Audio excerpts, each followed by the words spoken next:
On June 4th, 2010, when 7-year-old Kyron Horman disappeared, the halls of Skyline School were packed with parents.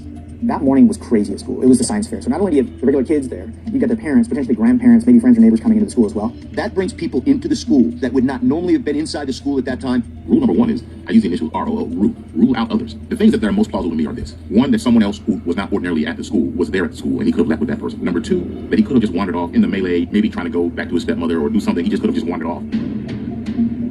In 2016, Terri Horman, in an interview with Dr. Phil, revealed her theory. The day before, on June 3rd, when I was completely someplace else, at the doctor's and at the gym, there was a man in a white pickup truck, Ford, and it was parked at 7-Eleven on Highway 30, which is near the school. He was acting very strangely. He was addressed by one of the employees there that came out and asked him what he's doing, because he'd been pacing back and forth in front of the 7-Eleven for about an hour. I do know from these witnesses that this man asked the employee where the nearest school was, and that employee told him Skyline. Police have never confirmed that theory.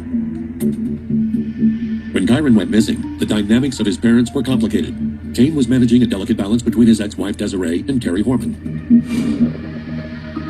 A former bodybuilder, Terri had married Kane in 2007. According to the Oregonian, she'd once worked as a substitute teacher in nearby Hillsboro. And at the time of Kyron's disappearance, she was a stay-at-home mom.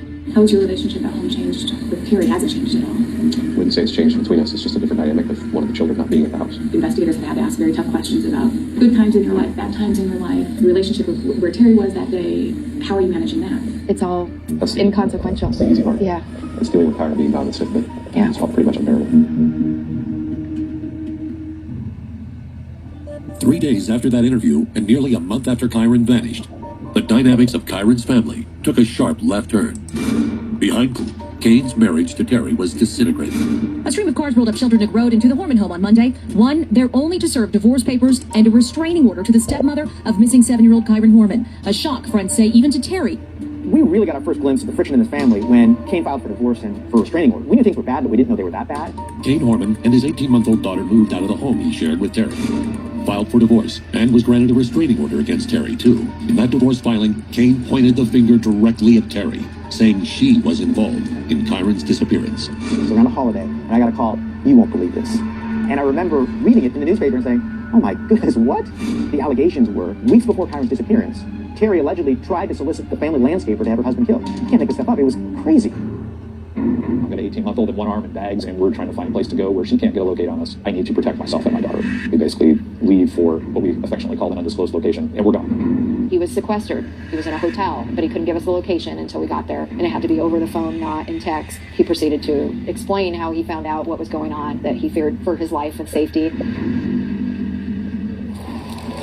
In the middle of a desperate search for his son, Kane alleged in court documents that Terri was behind a murder-for-hire plot, and he was the target. Not only is he missing a kid, but his marriage is falling apart, and he's finding out that there are allegations that she may have hired someone to have him killed. So he had a lot on his plate.